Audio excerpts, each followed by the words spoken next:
রোজা রাখতেই হবে, কোনো মাপ নাই। আর রোজার মাসে যারা দিনের বেলা খাবে, আমি আল্লাহ বলবো তোর আর একটা দুনিয়া বানায় ল। কারণ রোজাদারদের যেখানের জন্য আমি আল্লাহ রহমতের মাসে বাতাস দিব, এই বাতাস তুই বক্ষণ করবি না। কারণ রোজার মাসের আবহাওয়াটা থাকবে আমি আল্লাহর কুদরতি আবহাওয়া। আরো জোরে কন। রোজার মাসে যা কিছু আমার বান্দা সেহরিতে ইফতারিতে খাবে, ওটাও হবে আমার রহমতের।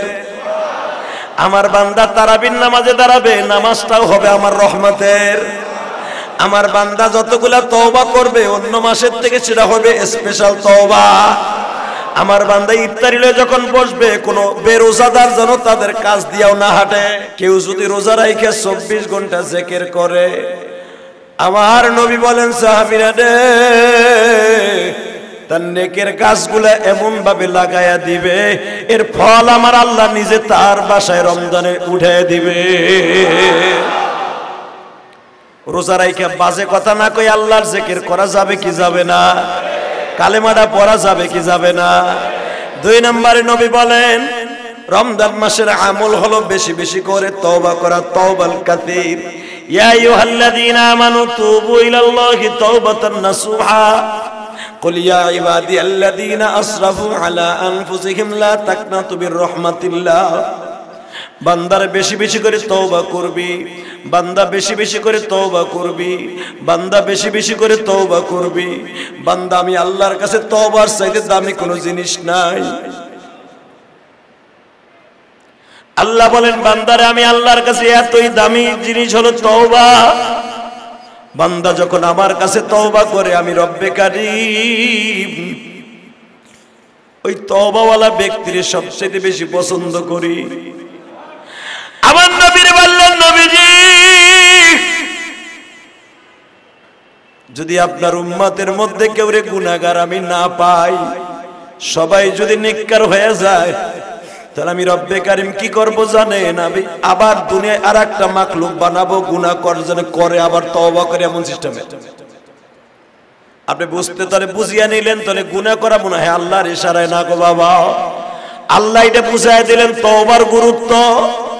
নবী যদি কেউ গুনাহ না করে, গুনাহ করার জন্য আর একটা মাখলুক আমি বানাবো, যেন আমার বান্দার কাছে সবচেয়ে বেশি আমার পাওনা কি জানেন? বান্দা অন্যায় করবে, আবার নাকে খত দিয়ে আমি আল্লাহর কাছে তওবা করবে। যেই ব্যক্তি তওবা করে না, আমি আল্লাহ তারে পছন্দ করি না। বান্দায় গুনাহ করবে, তাহলে বোঝা গেছে বাজান এটা আল্লাহও জানেন, ঠিক না বে ঠিক? যদি আপনি এইভাবে পড়তে পারেন গো বাবা, রমজান মাসের একদিন আগ পর্যন্ত রব্বে কারীম বলে ও নবী, আমি তাদেরকে লাআল্লাকুম তাত্তাকুন আমার বন্ধুদের মধ্যে গণ্য করে ফেলব। দেখি না আজ থেকে একটু আমল করা শুরু করে দেন না।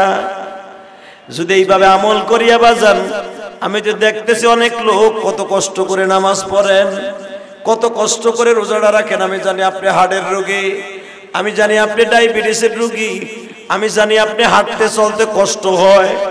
যদি আপনার পরে রোজা রাখা ফরজ না, ফেদিয়া দিয়ে দিলেই চলবো, কিন্তু তারপরে আপনি কষ্ট করে রোজাটা রাখেন, এটা যে আল্লাহর সাথে কত বড় বন্ধুত্ব এটা আপনি নিজেও জানবেন না। যদি রোজা নিজে না রাখা অসুস্থ মানুষকে রোজা রাখাইতে চান, একটা মানুষকে প্রতিদিন খাবারের জন্য কয় টাকা লাগে? 1 প্যাকেট বিরিয়ানি, সহজভাবে কয়ে দেই, 1 প্যাকেট বিরিয়ানি, একটা মাম পানির বোতল, এক ওয়াক্তে 2 বেলা ইফতারি সহ 2 বেলা একটা লোকরে খাওয়াইতে জয় কয় টাকা লাগে আপনি হিসাব করবেন। প্রতিদিনের রোজার ফেদিয়া হলো ওইটা। আপনার মা অসুস্থ, বাবা অসুস্থ, আপনি রমজান মাস আসার আগেই হিসাব করে ফেলেন, হুজুর 30 দিন আমার বিবি ডায়াবেটিসের রোগী, ডাক্তার তাকে না করছে। আমার মা ডায়াবেটিসের রোগী, ডাক্তার তারে রোজা রাখতে না করছে। যদি ডাক্তার ইউনিফর্ম থাকে রোজা রাখলে অসুবিধা হবে, রোগ বেড়ে যাবে। তো আপনি রোজার মাস আসার আগেই প্রস্তুতি নিয়ে নেন। একটা মানুষকে মাম পানি দিয়া, একটা বিরিয়ানির প্যাকেট দিয়া, 2টা আপেল অথবা একটা আপেল খরচ কত আসে ইফতারির জন্য, 2টা খুরমা অথবা এইভাবে আবার আছে কত টাকা খরচ আসে একটা দিনে। এইভাবে হিসাব করিয়া রোজার মাস আসার আগেই গরিব মিসকিনদের দিয়ে দেন। অথবা বাজান ভালো করে একটা সুন্দর পদ্ধতি শিখায় দেয়, যারা মিরপুরের জমিনে আছে এই এতিমখানা মাদ্রাসায় অনেক গরিব ছেলেরা আছে, গরিব বাদ দেন, শিল্পপতির পোলাও যদি মাদ্রাসায় পড়ে তারও যাকাত খাওয়া জায়েজ আছে। এখান থেকে একটা মাদ্রাসার ছেলেরে নিয়ে যাবেন, অথবা একটা ছেলের পিছনে কত টাকা খরচ যায় ডেইলি, ওই টাকাটা এতিমখানা মাদ্রাসায় দিয়ে দিবেন। বলে দিবেন হুজুর সিহরের সময় 1 কাপ দুধের দাম কত, 250 গ্রাম দুধের দাম কত, ওইটা শুদ্ধ আপনি দিয়ে দিবেন। 4টা খেজুরের দাম কত, ওইটা শুদ্ধ দিবেন। একটা মামপানির দাম কত, ওইটা দিবেন। ইফতারের সময় 4টা খেজুর, একটা আপেল অথবা আপনি যা খান, শরবত, পানি, এগুলো মিলাই আবার আছে কয় টাকা লাগে ছাত্রদেরকে দিয়ে দিবেন। আমার রাসূল বলেন এতিম ছেলেদেরকে যারা রোজা রাখায় সে যেন আমি নবী এতিমদের রোজা রাখাইল। আমি নবী এতিমদের সম্রাট। যারা এতিমের মাথায় হাত দিল, অন্তত রমজান মাসে তোমরা এতিমদের একটু আদর কইরো। নবী একদিন বাজারে রমজানের ওয়াজ করতে যেয়ে নবী আর ওয়াজ করতে পারে না, দম বন্ধ হয়ে গেছে। নবী আবার খুতবায় বসিয়া বাজার বুকের ব্যথা আরম্ভ হয়ে গেছে। হযরত আলী বলেন আমার জিন্দেগিতে এইভাবে কোনোদিন নবীর দেখি নাই এত হাই হুতাশ করতে। নবী আমার রমজান মাসে যখন 3য়বারের রোজার হুকুম চালু হলো, যেটা তোমার আর আমার রোজা, নবী আমার রমজানের শেষ দশকে ইতিকাফে বইয়া নবী আমার বললেন সাহাবীরা রে, তোমাদের মধ্যে কারা কারা এতিম আছো হাত উঁচা করো তো দেখি। যারা বাপ মা নাই গো বাবা তারা হাত উঁচা করছে, দেখে আমার নবীও হাত তুলছে। নবী আমার বলে বললেন সাহাবীরা রে, তোমাদের হাত উঁচা করতে কেন বলছি জানোনি? তোমরা যারা এতিম আছো অন্তত তোমরা আমি নবীর দরদটা বুঝবা। এই হাদিসের দ্বারা বোঝা যায় গো, নবী যখন বললেন তোমরা যে এতিম তোমরা বুঝবা তোমার এতিম নবীর দরদটা কি। এক সাহাবী কাঁদতে কাঁদতে বাবা আওয়াজ শুরু করে দিলেন খুতবার ভিতরেই। নবী আমার বললেন খুতবার ভিতরে আওয়াজ করে যাবে না, তুমি ধৈর্য ধারণ করো বাবা, তোমার চোখের পানিগুলো নীরবে নীরবে ফেলাও। তোমরা রমজান মাসে মা বাবার খেদমত কইরো। আমি নবী এই সৌভাগ্যবান কাজের থেকে আমি বঞ্চিত। নবী এই কথা বলতে বলতেই বাবা অচেতন হয়ে গেলেন, আর নবীর জবান দিয়ে কথা বের হয় না। তোমাদের যাদের মা আছে গো, মায়ের খবর নয়, বাবার খবর নয়।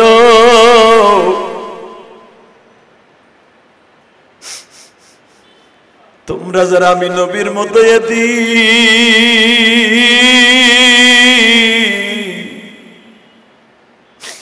তাদের উদ্দেশ্যে আমি নবী বলবো, বৃদ্ধা আত্মীয় স্বজনের পাশে তোমরা দাঁড়ায়ও। খালা থাকলে, ফুফু থাকলে, শাশুড়ি থাকলে মা মনে করিয়া তাদের পাশে দাঁড়াইও। উম্মতিরা রে, তোমরা তাদের পাশে দাঁড়াইয়া তাদের আদর কইরো, তাদের খেদমত কইরো। আমি আমার মুসল্লি ভাইদেরকে বলবো, দাদা ভাইরা রে, নবী যদি আমার জুমার খুতবায় রমজান মাসে কেঁদে কেঁদে বাবা সাহাবীদেরকে বুঝাইতে পারে, আমিও রমজান মাস আসার আগে সকর কাছে 2টা পায়ে হাত দিয়ে বলবো, তোমাদের যাদের মা আছে গো, যাদের বাবা আছে গো, তোমরা অতি তাড়াতাড়ি মা বাবার জন্য যা কিছু পারো ইফতারি সেহরি খাওয়ার জন্য টাকা পাঠায় দিও, অথবা কিনা পাঠায় দিও গো। এখন প্রশ্ন করবা, হুজুর আমার তো কেউই নেই, আমি কার কাছে যাইব?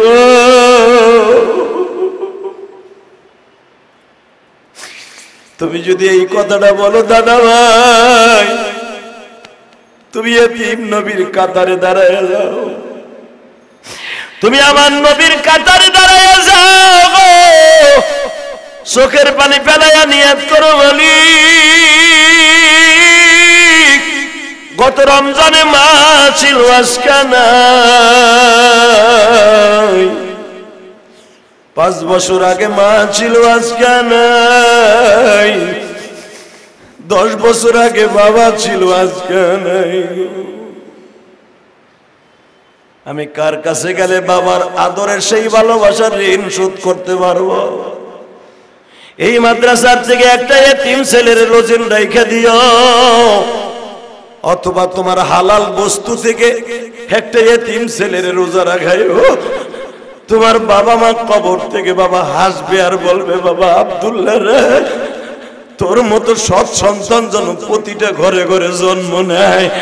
তুই যে একজন কোরআনের হাফেজকে খাবার দিতাছ, আসলে ওই খাবারটা কোরআনের হাফেজের পেটে যায় না, ওই খাবারটা ডাইরেক্ট আমি মা বাবার কবরে চলিয়া আসে। নিজের হাতে মদর তুমি বানায়া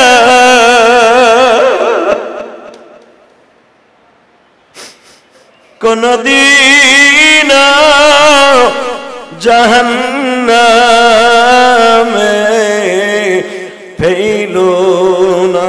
اللهم صل على سيدنا ونبينا وشفيعنا وحبيبنا مولانا محمد صلى الله تعالى عليه وعلى آله وأصحابه وبارك وسلم.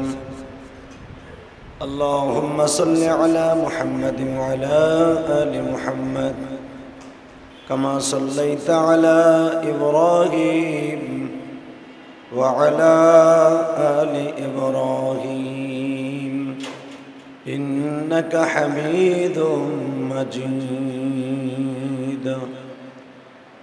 نحمده ونستعينه ونستغفره ونؤمن به ونتوكل عليه ونعوذ بالله من شرور أنفسنا ومن سيئات أعمالنا. من يهده الله فلا مضل له ومن يضلله فلا هادي له. الذي أرسل رسوله بالهدى ودين الحق ليظهره على الدين كله وكفى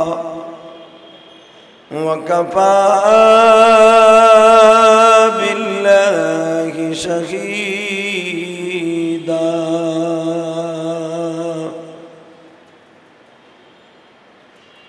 أما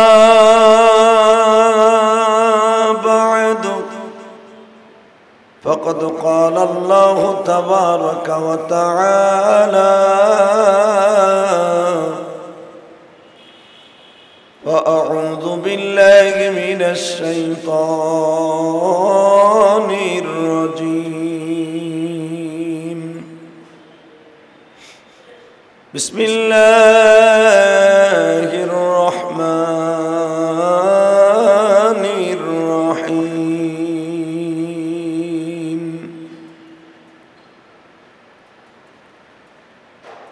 يا أيها الذين آمنوا اتقوا الله ولتنظر نفس ما قدمت لغد واتقوا الله. يا أيها الذين آمنوا توبوا إلى الله توبة نصوحا. يا أيها الذين آمنوا كتب عليكم الصيام كما كتب على الذين من قبلكم لعلكم تتقون.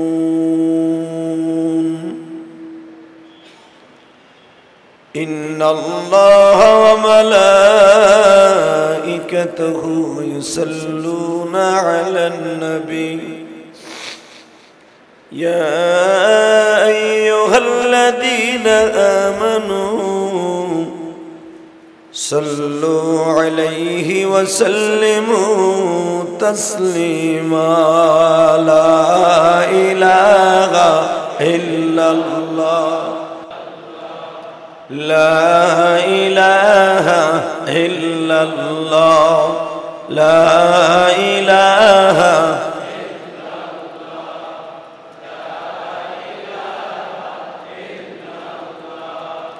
লা ইলাহা ইল্লাল্লাহ মুহাম্মাদুর রাসূলুল্লাহ সাল্লাল্লাহু আলাইহি ওয়াসাল্লাম। আল্লাহ আল্লাহ আল্লাহ আল্লাহ আল্লাহ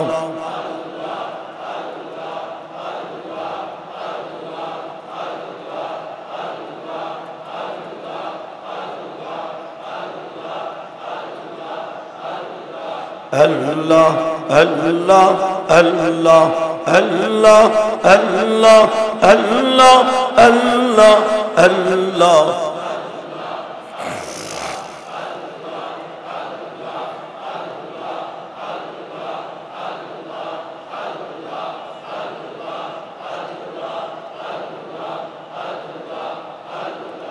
La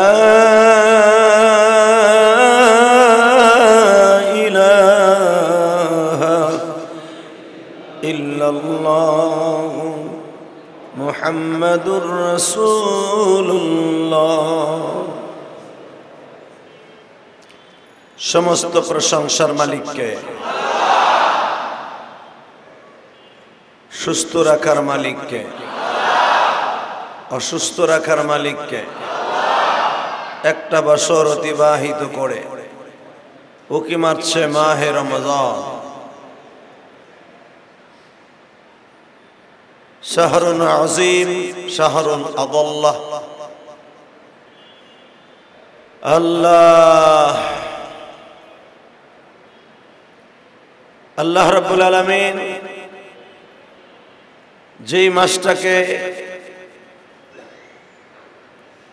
দামি করেছেন, মহিমান্বিত করেছেন, যেই মাসটাকে আল্লাহ পাক তার রহমতের চাদরে ঢেকে নিয়েছেন। অন্যান্য মাসে এক একটা সময় দোয়া কবুল হয়, যেরকম জিলহজ মাসে শুধু একটা দিনই সারাটা দিন কবুল হয় দোয়া, সেদিনটা হলো আরাফার দিন। অন্য মাসে আল্লাহ রাব্বুল আলামিন এত পরিমাণ গুনাহগারকে মাফ করেন না যেই পরিমাণ গুনাহগার আল্লাহ পাক রমজান মাসে মাফ করেন। এই জন্য এই মাসের আল্লাহ রাসূল তিনটা ভাগে বিভক্ত করেছেন। শাহরুন আজিম, এই মাসটা এত বড় দামি মাস, রহমতের চাদরে বৃষ্টিত মাস, যেই মাসে একটা কাজ করলে 70টা করার সওয়াব পাওয়া যায়। যেই মাসে রোজা রাখলে একটা রোজায় 70টা রোজা রাখার সওয়াব পাওয়া যায়।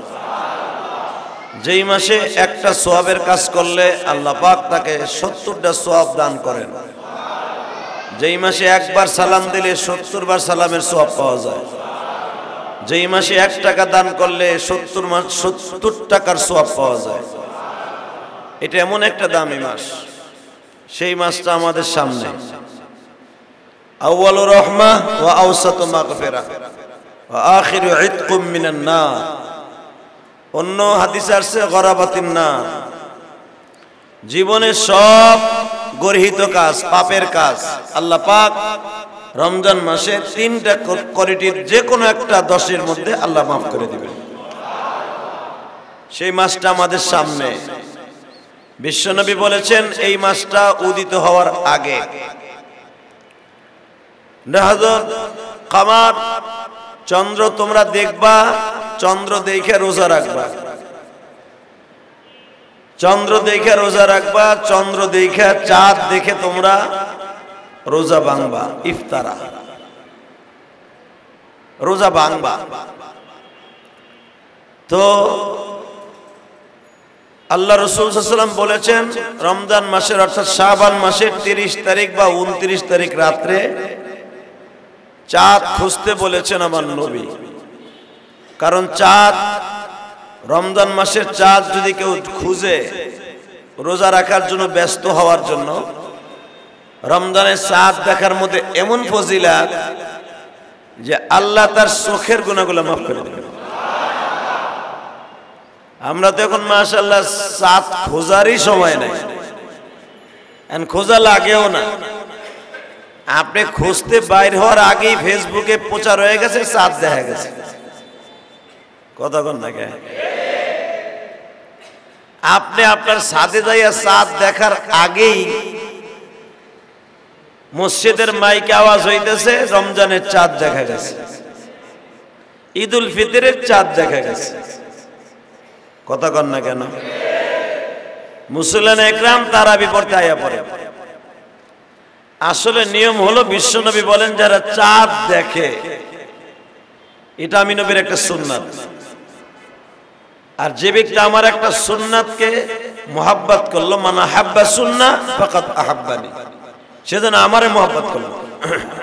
আর যে আমারে মুহাব্বত করলো মাই ফিল জান্নাহ, আমার সাথে জান্নাতে থাকবে।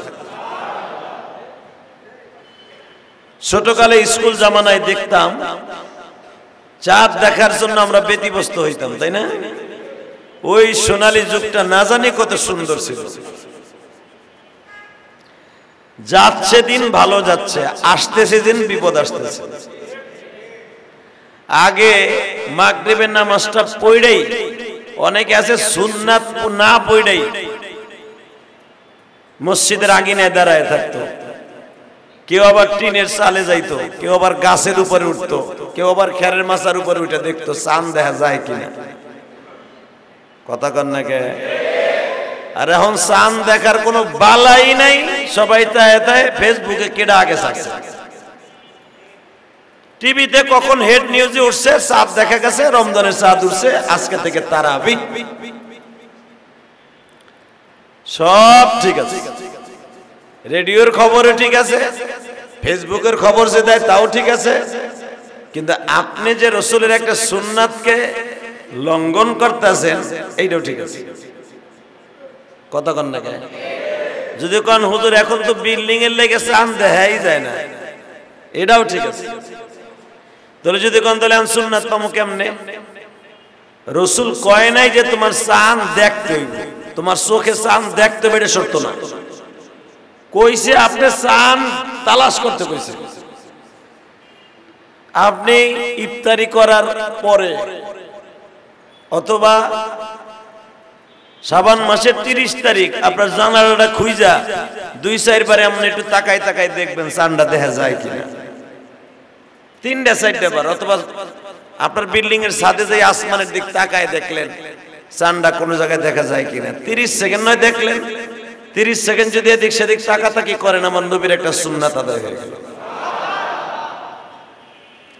ফেসবুকটা আগে না খুইলা যেই চোখ দিয়ে টিভি দেখবেন, ফেসবুক দেখবেন, ওই চোখ দিয়ে আমার মাবুদের আসমানটা দেখেন, আমার নবীর একটা সুন্নাত আদায় হয়ে যাবে। আর আমার নবীর একটা সুন্নাত এমনই দামি, এমনই একটা সুন্নাতের দামি যে কিয়ামতের মাঠে একটা সুন্নাত আদায় করার কারণে বিশ্বনবীর সাথে জান্নাতে চলে যাবে। মানে হাব্বা সুন্নাহ, এখানে মানে হাব্বা সুন্নাতের মধ্যে কাসির বলা হয় নাই, কম আর বেশি না। আমার সুন্নাত একটাও যদি কেউ আমল করে, সে আমার আমল করলো, আমার কেয়ার করলো, আর আমার যারা কেয়ার করলো আমার সাথে জান্নাতে থাকবে।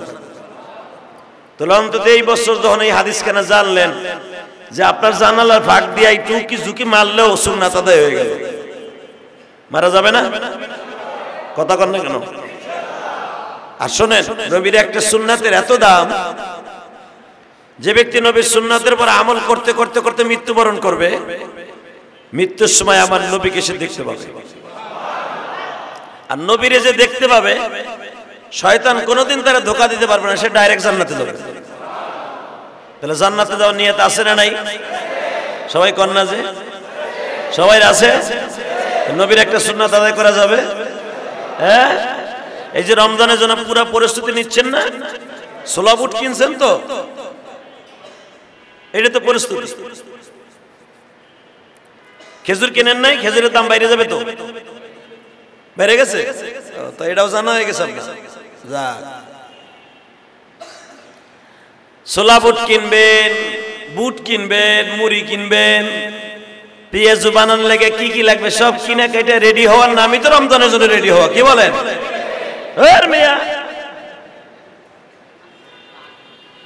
এইটাই তো শুনতে চাইছিলাম যে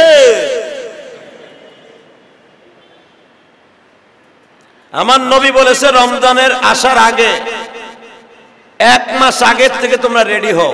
তার মানে খেজুরের পেটি কিনে রাখবেন, আপেলের দাম বাইরে যেতে পারে, 300 টাকা হইতে পারে, এখন আছে 250 টাকা, কিনে রাখেন ফ্রিজে 5 কেজি।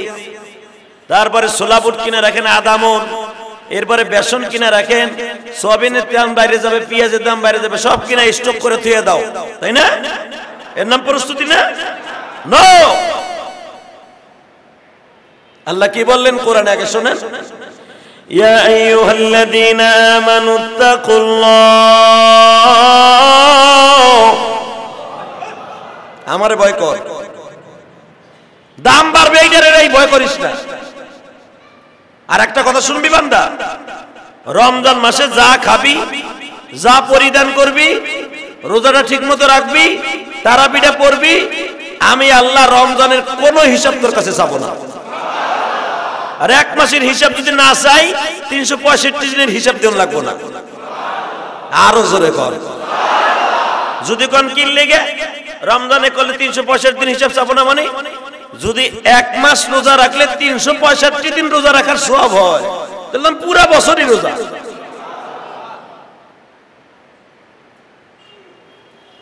রমজানে কি উপকার দেখছেন? তাহলে ছোলা বুট মাশাআল্লাহ কেনা হয়েছে, তো খেজুরও মোটামুটি কেনা হয়েছে।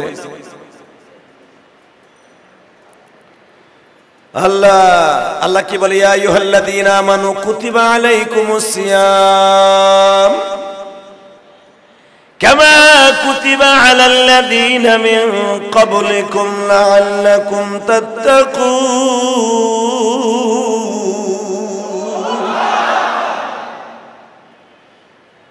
শাহরু রমাদান আল্লাযী উনজিলা ফীহিল কুরআন, কোরআন নাযিল করছি এই দামি মাসে। রোজা নাযিল করছি যেমনি রোজা নাযিল করছিলাম তোমার পূর্বপুরুষ সব নবীর উপরে, তার উম্মতের উপরে। কেন নাযিল করছি? লাআল্লাকুম তাত্তাকুন, যেন তোমরা পরহেজগারি অর্জন করতে পারো। এখানে ছোলা বুট কিনে খাওয়ার অর্জন করো, এইটা আল্লাহ কয় নাই। লাআল্লাকুম তাত্তাকুন, যেন তোমরা আমার সাথে বন্ধুত্ব করতে পারো, এই জন্য রোজা রাখার সিস্টেম চালু করছি। মারহাবা বলেন। আমার নবী মাক্কি জিন্দেগিতে রোজার আয়াত নাযিল হয় নাই। রোজার আয়াত নাযিল হয়েছে 2য় হিজরি রজব মাসের 2য় তারিখ। এই যে গত মাসে যে মাসটা গেছে, এই মাসের 2য় তারিখ রোজার আয়াত নাযিল হয়েছে, রোজার হুকুম। তো আমার বিশ্বনবী মুহাম্মদ রাসূলুল্লাহ সাল্লাল্লাহু আলাইহি ওয়াসাল্লাম মদিনায় যায়, দেখে মদিনাওয়ালারা রোজা রাখে, রোজা একটা রোজা রাখে। ওতে জিজ্ঞেস করলেন, তোমরা কিসের রোজা রাখো? বলে মুসা আলাইহিস সালামকে এদিনকে না যায়, মুসা আলাইহিস সালামকে তারা আল্লাহ পাক নাজাত দিয়ে দিয়েছিলেন 10ই মুহররম, ওই স্মৃতি ধরে রাখার জন্য আমরা একটা রোজা রাখি। তখন আমার নবী বলেন, খোলাফায়ে ইহুদিয়া ওয়া নাসরানিয়া, তোমরা যে রোজাটা রাখো এটার উল্টাটা আমার করতে হবে। মারহাবা বলেন। তখন নবী বললেন, 10ই মুহররম রাখবা, অথবা 9 মুহররম রাখবা, নলে 11ই মুহররম রাখবা, 10 তারিখ মাঝখানে রাখবা। 3টা অথবা 2টা, একটা রোজা চলবে না। খেলাফ হয়ে গেল ইহুদি নাসারাদের। তো রোজা রাখার যে সিস্টেম, তাহলে বোঝা গেল আল্লাহ যে বলছিল আল্লাকুম তাত্তাকুন কামা কুতিবা আলাল্লাযীনা মিন ক্বাবলিকুম, আগেই নবীদের পরে রোজা ছিল, এটা বোঝা গেছে। আমার নবী ওয়াইসা তার উম্মতকে শিখাইছে। আর আমার নবীর জন্য ওয়াজিব ছিল, নবীর জন্য ফরজ ছিল, প্রতি মাসে 3টা করে রোজা রাখা। আলহামদুলিল্লাহ বলেন। সাহাবা একরাম অনেকেই যারা গরিব মানুষ নবীর সুন্নাত ধরে রাখার জন্য তারা এই রোজা শুরু করে দিয়েছে। নবী বললেন, আমারে আল্লাহ রাখতে বলেছে, এটা আমার আত্মশুদ্ধির জন্য, কিন্তু তোমরা রাখো কেন? তোমরা যেভাবে রাখা শুরু করছে এটা ফরজ হয়ে যাবে। তখন সাহাবা একরাম দাবি করা শুরু করলেন, হুজুর আমাদের জন্য কি একটা কম্পালসারি রোজা আল্লাহ দিতে পারে না? আল্লাহ কি আমাদের জন্য একটু রোজা দিতে পারে না? আমার নবী বলেন, এটা আল্লাহর ইশারা, আল্লাহ যদি ইচ্ছা করে পারেন। এটা মাক্কি জিন্দেগির কথা। মাদানী জিন্দেগি যাওয়ার 1 মাস পরেই, 1 বছর যাওয়ার পরেই রোজার হুকুম চালু হয়ে গেল। প্রথম চালু হইয়া নবী ট্রেনিং দিলেন, ট্রেনিং রাখলে রাখতে পারো, আর যাকে টাকা আছে ফেদিয়া দিলে দিয়ে দিতে পারো। তেমন কোনো গুরুত্ব না, রোজা রাখলে রাখতে পারো, না রাখলে টাকা দিয়ে দিবা। যে কয় টাকা আসে একটা লোকের খাওয়ানোর জন্য যা লাগে একদিনে দিয়ে দিবা, প্রতিদিনের টাকা। সাহাবা একরাম এইভাবে গুনা গুনা যারা রোজা রাখতে পারতেন, যাকে টাকা আছে, কারণ আল্লাহর হুকুম, রাখলে রাখতে পারো, তোমার ফেদিয়া দিয়ে দিতে পারো। আল্লাহ সুবহানাহু ওয়া তাআলার হুকুম, যারা পারে, গরিব মানুষ টাকা নাই পয়সা নাই, হেরা রোজা রাখে, ধনীর একজন রোজা রাখে না। আল্লাহর হুকুম। পরবর্তী বছরই আল্লাহ পাক রোজারে এমন কঠিন করে দিলেন, খুব সিরিয়াস। সেটা হলো এই কোয়ালিটি, রোজা থাইকা যদি ঘুমায়া যায় খাইতে পারবো না, ঘুমাইলেই রোজা চালু। তো রাসূলের অনেক সাহাবী ছিলেন রাজমিস্ত্রি কাজ করতেন, অনেকে কাঠ মিস্ত্রি কাজ করতেন, অনেকে বোঝা টানতেন। যেরকম ধরেন নবীর সাহাবীদের মধ্যে উল্লেখযোগ্য সাহাবী যারা ছিলেন তাদের কয়েকজনের নাম কই আমি, দেখেন। একজন নাম হলো আব্দুল্লাহ ইবনে আউস, আলহামদুলিল্লাহ বলেন। হযরত আলী রাদিয়াল্লাহু তাআলা আনহু, তালহা ইবনে জুবায়ের, হযরত বিলাল, হযরত যায়েদ, এই প্রবীণ সাহাবী, এরা খেতে কাজ করতেন। মাজরা যেটাকে বলা হয়, খেতে, গম খেতে কাজ করতেন। খেজুরের গাছ নিড়ায় দিতেন, এর থেকে যা খেজুর পাইতেন, পয়সা পাইতেন, এটিতে ফ্যামিলি চালাইতেন। সুবহানাল্লাহ কইলেন না? এখন আপনি চিন্তা করে দেখেন, প্রেসিডেন্টের জামাই, তা সে কি প্রেসিডেন্ট? দোজাহানের বাদশা। তার জামাই আলী রাদিয়াল্লাহু তাআলা আনহু খেজুর গাছের মাথার থেকে বাগুড়া কেটে কেটে খেজুর গাছ প্রতি বছর নিড়ায় দিতেন। নিড়ানো বুঝেন তো? কি বুঝেন আপনারা? কেমনে বুঝামো তো আমি নিজেও কইতে পারতেছি না, কোন দেশে কি কর না কোন। খেজুর গাছ, নারকেল গাছ, আমার গোপালগঞ্জের ভাষায় বলে ঝুড়িয়ে দেয়, পরিষ্কার করে দেয়, যেন পরের বছর নারকেল গুলা, খেজুর গুলা বের হইতে সুবিধা হয়। আর খেজুর গাছের প্রতি বছর এখনো পর্যন্ত আছে সৌদি আরবে, খেজুর গাছের বাগড়া যদি পাড়া দিয়া দেয়, ওইটাখান দিয়ে সুমুটটা বাইরেতে সুবিধা হয়, নাহলে বের হইতে কষ্ট হয়, খেজুরের বিচিগুলা ছোট ছোট হয়। তো ওই জামানায় আলাদা গোলামি রাখা হইতো খেজুর গাছ নিড়ানোর জন্য, কুরানের জন্য, বাগড়া গুলা পাড়াই দেওয়ার জন্য। পাড়ায় দিলে খেজুর গাছের বাগড়া গুলা খুব তাড়াতাড়ি হইতো, বের হইতো, খেজুর গুলা খুব বড় হইতো। তো আলী রাদিয়াল্লাহু তাআলা এই কাজটা করতেন, খেজুর গাছ খুব নিড়াইতে পারতেন আলী। বড় একটা রান্দাওয়া ছিল, পোজ দিতেন, বাগড়া গুলা কাইটা দিতেন, শুকনা ডাগাগুলা কেটে ফেলতেন, নতুন ডাগাগুলা বের হওয়ার সুযোগ করে দিতেন। সুবহানাল্লাহ, আরো জোরে করেন, আরো জোরে। এখানে একটা হাদিস আমার মনে পড়ে গেল, মনে রাখবেন। আলী রাদিয়াল্লাহু তাআলা খেজুরের বাগড়া পরিষ্কার করতেন। তো হঠাৎ করে আলী রাদিয়াল্লাহু তাআলা খেজুরের বাগড়ের মধ্যে একটা বিষাক্ত প্রাণী ছিল, বিচ্ছু হোক, সেটা সাপ হোক বা ইখতিলাফ, আলী রাদিয়াল্লাহু তাআলা কামড় দিছে। তো এই দেখেন, সাপে কামড় দিলে যে ডোর বাঁধতে হয়, ডোর বাঁধে না, এর আগে সাহাবীরা জানতেন না। আলী রাদিয়াল্লাহু তাআলা বুদ্ধি করে দেখলো যে অনেক ব্যথা করতেছে, উনি গামছার একটা মাথা ছিঁড়া খুব শক্ত করে হাতটা বাঁধ দিছে। বাঁধ দেওয়ার পরে দেখতেছে কয়েক মিনিট পরে যেই জায়গাটা বান দিছে, যেখানে কামড় দিছে আঙ্গুলের মাথায়, আঙ্গুলের মাথা অংশটা কালো হয়ে গেছে আর বাকি অংশটা ভালো আছে। এই অবস্থায় বিশ্ব নবীর কাছে চলে গেছে।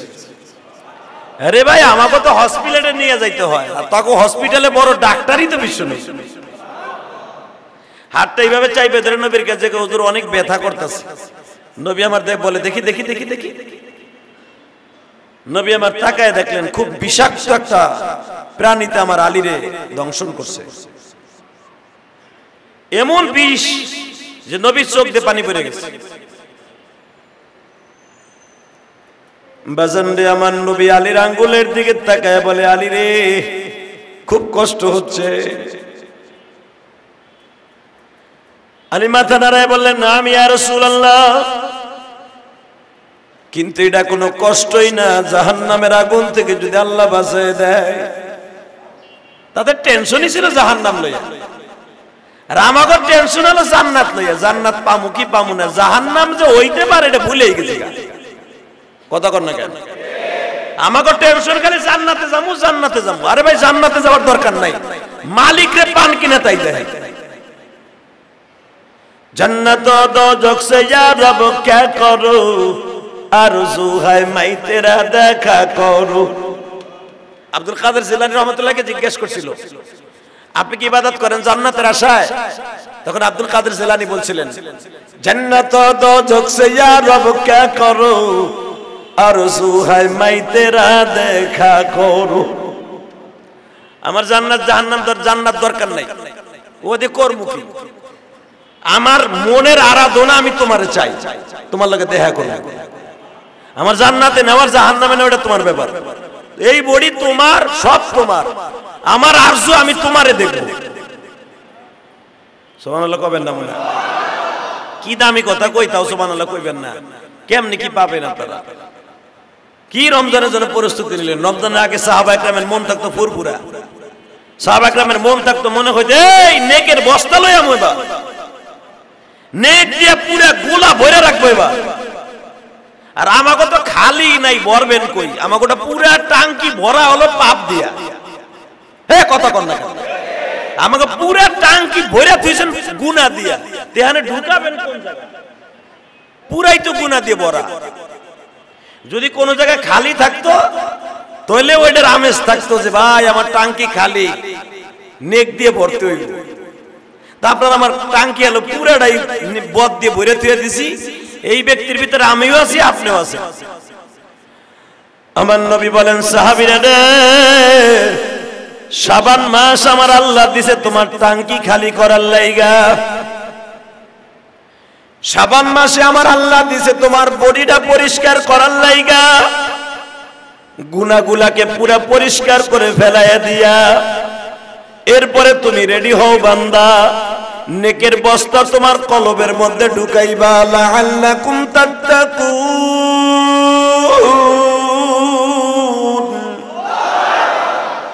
জানো তুমি নেকের বস্তা ঘুরাইয়া ঢুকাইয়া আমি মাওলারে ভালো করে বন্ধু বানাইতে পারো।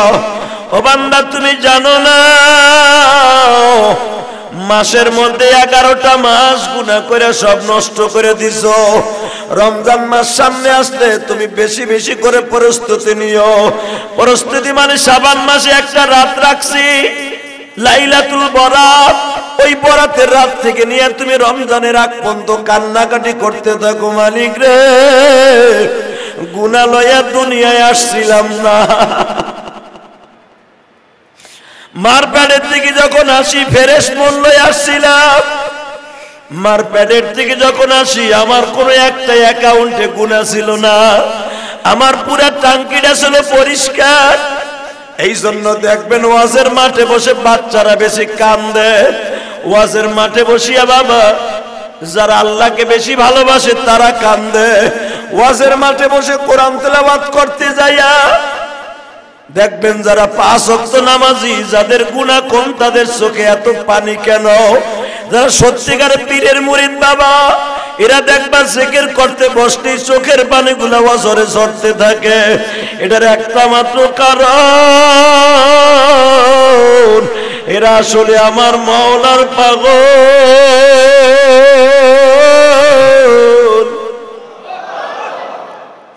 এরা আসলে রোজার পাগল। আমার নবী বলছে বান্দারে রোজার আগে প্রস্তুতি নাও। যারা গার্মেন্টস সেক্টরে আছে দেখবেন হেরাও কয় আমরা তো প্রস্তুত হুজুর, মাল কিনা স্টক করে রাখছি। কথা কন না কেন হুজুর? গার্মেন্টসের মাল পুরো বছরে 11 মাস বানাইয়া পুরো গুদাম ভরে রাখছে। আল্লাহ কইছে প্রস্তুতি নিতে, প্রস্তুতি নিছি। আল্লাহ কইছে প্রস্তুতি নিতে। হুজুর জানি রমজানের দাম বাইরে যাবে, সব মাল কিনা ফ্রিজে ঢুকাই রাখছি যেন রমজানে বাইরে না লাগে।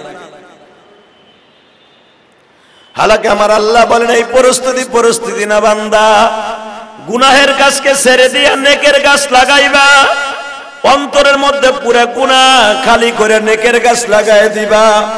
ঈদুল ফিতরের চাঁদ যেদিন উদিত হবে সেদিন থেকে আবার 11টা মাস গণনা করবা।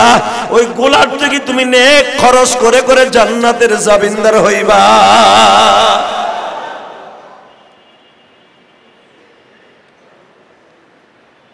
আমার দিকে তাকান গো বাবা, রোজা 3 অবস্থায় কিন্তু নাজেল হয়েছে। এক অবস্থায় রাখলে রাখবা অথবা টাকা দিয়ে দিবা। দ্বিতীয়বার নাজেল হয়েছে রোজা রাইকে ঘুমাইলেই, সে অসুস্থ হোক আর যাই হোক, ঘুমাইলেই আর রোজা নষ্ট হবে না, ইফতারি করা যাবে না, আবার রোজা শুরু। রাসূলের অনেক সাহাবী ছিলেন কৃষক, বিবিরে বলছে আজান দিয়ে দিবে, ইফতারি গুলা তাড়াতাড়ি রেডি করো। সাহাবীর বিবি ঠান্ডা পানি করতে যাইয়া, পনির বানাইতে যাইয়া, শরবত বানাইতে যাইয়া, বাজারে খেজুগুলা ধুইতে যায়, আইসা দেখে স্বামী ঘুমাই গেছে। যেই সাহাবীর কারণে রোজা এখন আপনার আমার জন্য পরিবর্তন হয়েছে। আল্লাহ ওই সাহাবী বউরে কইছে ইফতারি লয়ে হো, ইফতারি আনতে গেছে, এদিক দিয়ে আর ঘুমাই গেছে। বউ এই দেখে ঘুমাই গেছে, আর ঘুমাইলি তো আর খাওয়ান যাবে না, রোজা স্টার্ট। সাহাবীর বিবি আর ডাকে নাই, ফজর হয়ে গেছে। এইরকম ক্লান্ত শরীরে 3 দিন রোজা রাখার পরে সাহাবী বেহুশ হয়ে গেছে, আর উঠতে পারে না বিছানাতে। এই খবরটা আমার নবীর কাছে চলে গেছে। নবীজি, এক সাহাবী 3 দিন ধরে খালি না খাইয়া রোজা রাখতাছে। নবী আমার হাত তুললেন, বলি আমার সাহাবীরা হয়তো আমারে দেখে আমারে আত্মতৃপ্তি দিয়ে তারা 3 দিন না খাইয়া রোজা রাখতে পারে। শের জামানায় ডিজিটাল যুগের আমার একটা উম্মতকে এইভাবে যদি হুকুম থাকে রোজা রাখতে পারবে না। মারহাবা। আল্লাহ হুকুমকে চেঞ্জ করে দিলেন, যেই হুকুম এখন আছে। আলহামদুলিল্লাহ বলেন, আরো জোরে বলেন, আরো জোরে। এখন যেটা রাখতেছেন এটা হলো 3বার। যদি ওইটা থাকতো মাঝখানেরটা, যে রোজা রাইকা ঘুমাইলি তোমার রোজা আর ইফতারি করন যাইব না, বিবির লাগে সহবাস করন যাইব না, আর কিচ্ছু করা যাবে না, রোজা স্টার্ট। কয় চান্দু রোজা রাখতেন, এটা দেহন যাইতো। কথা কন না কে? হ্যাঁ, এই যে এখন চালু হয়ে গেল 3বার। নবী রোজা যারা রাখবে সবাই রাখতে হবে, সবাই, বালেক পুরুষ হোক, গোলাম হোক, অথবা সে যেই হোক, বালেক বালেগা, সবার পরে রোজা ফরজ। আরো জোরে কর। কেউ যদি একটা রোজা ভাঙে 60টা রোজা রাখতে হবে পরবর্তীতে। 2 মাস রোজা রাখতে হবে, তাও একটা রোজার শূন্যস্থান পুরো হবে না। কিন্তু কয়েকজনের জন্য মাপ আছে, পরবর্তীতে কাজা করতে হবে। যদি অসুস্থ হয়, মহিলাদের মাসে সমস্যা আছে, যদি কেউ মুসাফির হয়, তাহলে কয়েকজনের জন্য মাপ আছে। আমার বিশ্ব নবী বলে দিলেন আর কারো জন্য মাপ নাই। বাজান এবার দিলটা নরম করে আমার আল্লাহর দেখায় দিবেন। আল্লাহ বললেন রোজা রাখতেই হবে, কোনো মাপ নাই। আর রোজার মাসে যারা দিনের বেলা খাবে, আমি আল্লাহ বলবো তোর আর একটা দুনিয়া বানায় ল। কারণ রোজাদারদের যেখানের জন্য আমি আল্লাহ রহমতের মাসে বাতাস দিব, এই বাতাস তুই বক্ষণ করবি না, কারণ রোজার মাসের আবহাওয়াটা থাকবে আমি আল্লাহর কুদরতি আবহাওয়া। আরো জোরে কন। রোজার মাসে যা কিছু আমার বান্দা সেহরিতে ইফতারিতে খাবে ওটাও হবে আমার রহমতের। আমার বান্দা তারাবির নামাজে দাঁড়াবে, নামাজটাও হবে আমার রহমতের। আমার বান্দা যতগুলা তওবা করবে অন্য মাসের থেকে সেটা হবে স্পেশাল তওবা। আমার বান্দা ইফতারিলে যখন বসবে কোনো বেরোজাদার যেন তাদের কাজ দিয়েও না হাঁটে। অনেক মানুষের দেখবেন দোকানে 10 জন স্টাফ, 2 জন হিন্দু আছে না নাই? যে দোকানে মিষ্টি বানায় অধিকাংশ মিষ্টির দোকানে হিন্দু কারিগর লাগেই। হিন্দুরা সালা বলে মিষ্টি ভালো করে বানাইতে, মানে টাটকা শয়তানি কথা। এ বেটা আকাটা গোসাইতে কাডাগো বুদ্ধি বেশি কথা কন না কেন? আকাটা মানে যেগুলোর মুসলমানি দেয় আকাডাগো একটা বুদ্ধি ভালো, সেটা নাপিতের বুদ্ধি কথা কন না কেন? আর সব জায়গায় আল্লাহ মুসলমানদের দামি করছে। ইন্না দীন ইনদাল্লাহিল ইসলাম। বেটা তো আল্লাহর কোরআন মুছে লাইছে যদি অগো দামি আল্লাহ বানায়। সবচেয়ে দামি, সবচেয়ে সুন্দর, সবচেয়ে বুদ্ধি মেধা সবচেয়ে বেশি দিয়ে বানাইছে আল্লাহ মুসলমান।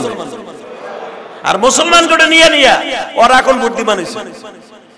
এই যে বড় বড় ক্ষেপণাস্ত্র, বড় বড় যে বড় বড় ডাক্তার আবিষ্কার হয় খ্রিস্টানরা, এরা অগো কোনো বাইবেলে এরকম নাই। বিজ্ঞানের পুরা বিজ্ঞানটা হলো কোরআন শরীফ। ওরা কোরআন শরীফটারে বিভিন্ন ভাষায় ছাপাইয়া কোরআনের তাফসীর ওরা নিজেরা পড়া অগো ভাষায় আজকে ওরা বড় বড় বৈজ্ঞানিক হয়েছে। আর আমরা মুসলমান আমাকে জাতীয় কোরআন হেডারে ভুলিয়ে গেছি। এই দেখবেন রমজান মাস আসতেছে, ওই রমজানে শুধু মহিলারা গুনগুন করে কোরআন শরীফ পড়ে, রমজান শেষ তাকের উপরে উঠে থুয়ে দেয়। আর খ্রিস্টানের বাচ্চারা পুরাটা বছর ওরা কোরআন শরীফ রিসার্চ করে। ওরা যখনই কোনো বিপদে পড়ে যায়, কারণ ওদের ভাষায় কোরআন শরীফ বানানো, ওদের ভাষায় যেটা ওরা অজু ছাড়া ধরে, ওরা যে কোনো জায়গায় ফেলায় রাখে, দাম নাই, কিন্তু ওরা ভাষায় করে নিছে। কোরআন শরীফ থিওরি আমার আল্লাহর, ওরা বানায় নিছে নিজেকে ভাষায়। যখন কোনো বৈজ্ঞানিক বিপদে পড়ে যায় সাথে সাথে কোরআনের তাফসীর খোলে। বিমানটা এইভাবে বানাবো, সুলাইমান নবী যদি ঘন্টায় ওলি সুলাইমান রিহা গুদুবুহা শাহরুন ওয়া রাউহুহা শাহর, সুলাইমান যদি 1 ঘন্টায় পৃথিবীর এক প্রান্ত থেকে আরেক প্রান্তে যাইতে পারে কোরআন শরীফের কথা, তাহলে আমরা ওই বিমান বানাইতে পারবো না কেন? তখন শুরু করা রিসার্চ করা, এমন মেশিন কি লাগানো যায়, এমন পাখা কি লাগানো যায়, এমন গ্যাস কেমনে লাগানো যায় যে সেকেন্ডে মাইল ওভার। এই যে জেট বিমান দেখেন আওয়াজে হেনে ও জায়গা ওই হেনে কথা কন না কেন? হে কথা কও, এটা এই কোরআন শরীফ থেকে আবিষ্কার করা ওদের। এই যে রকেট, এই রকেট লঞ্চার কোরআন শরীফ থেকে আবিষ্কার করছে। সুলাইমান নবী যদি 1 ঘন্টায় ওলি সুলাইমান রিহা গুদুবুহা শাহরুন ওয়া রাউহুহা শাহর, 1 ঘন্টা যদি 1 মাসের পর যাইতে পারে, তাহলে আমরা পারবো না কেন? কোরআন শরীফ থেকে বানায় শুরু করছে। আর আমরা কোরআন শরীফের বিরুদ্ধে কথা কই, কোরআন যার পরে নাযিল হয়েছে তার বিরুদ্ধে কথা কই, যত গীবাত শেখায় আছে আমাদের মধ্যে ঢুকানো আছে। কথা বলেন না কেন? রমজান মাস সামনে আসতেছে, সব ছেড়ে দিতে হবে। রাজি আছেন না নাই? বলেন আলহামদুলিল্লাহ। সাহাবা একরাম বললেন, নবীজি রমজান মাসের প্রস্তুতি কিভাবে নিলে আমার আল্লাহ খুশি হইব? নবী আমার কয় 1 নাম্বার প্রস্তুতি লাআল্লাকুম তাত্তাকুন, আমার মাওলার বন্ধু হওয়ার জন্য কি কি দরকার? এক সাহাবী বলে, হুজুর আপনার মুখ থেকে শুনলে আমরা খুশি হইতাম। নবী বলে, রমজানে একমাত্র হলো বেশি বেশি করে আল্লাহর জিকির করা। জোরে জোরে আল্লাহর জিকির বলতে সাহাবীদেরকে বললেন বেশি বেশি কালেমা পড়া।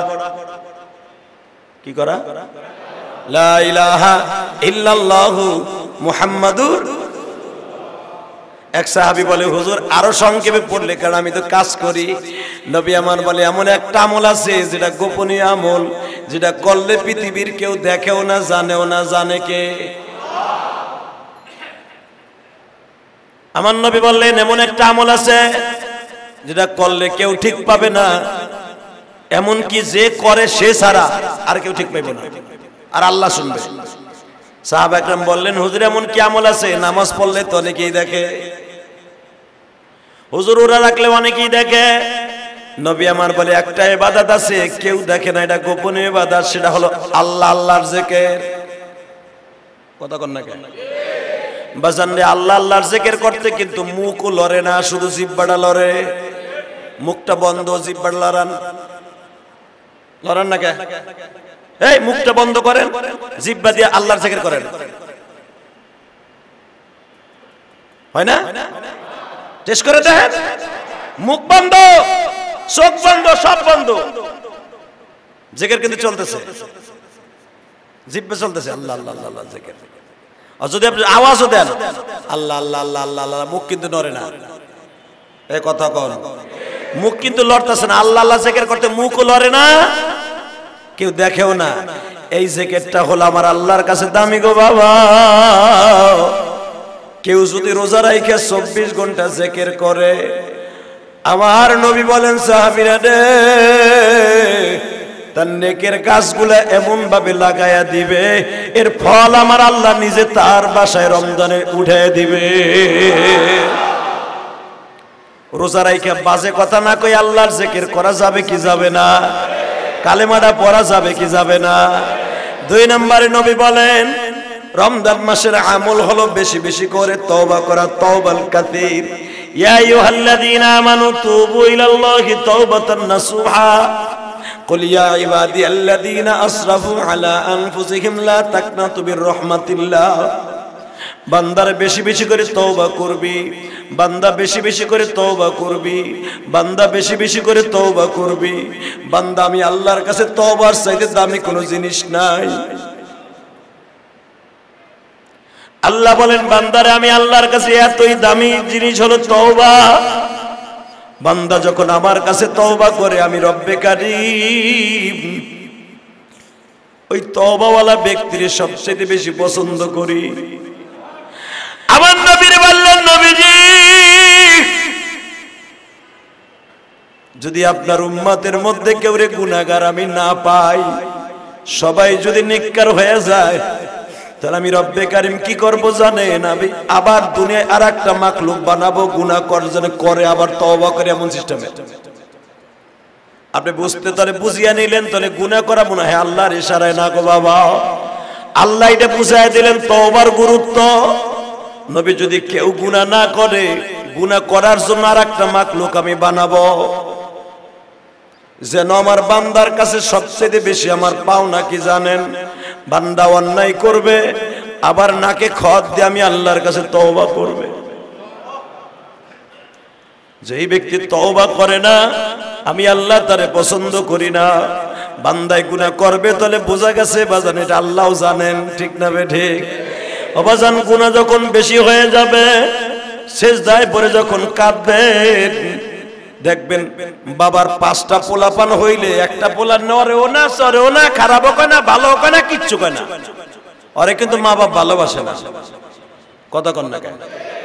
দেখবেন একটা ছেলে মেয়ে আছে, ও মা বাপরে ডাকেও না, খারাপ কাজও করে না, নেশাও করে না, লেহাপড়া ঠিক মতো করে, কার সাথে কথাও কয় না। বাপে কয় এইটা লেহাপড়া করে, ওই বুকে ওটা তো গরু।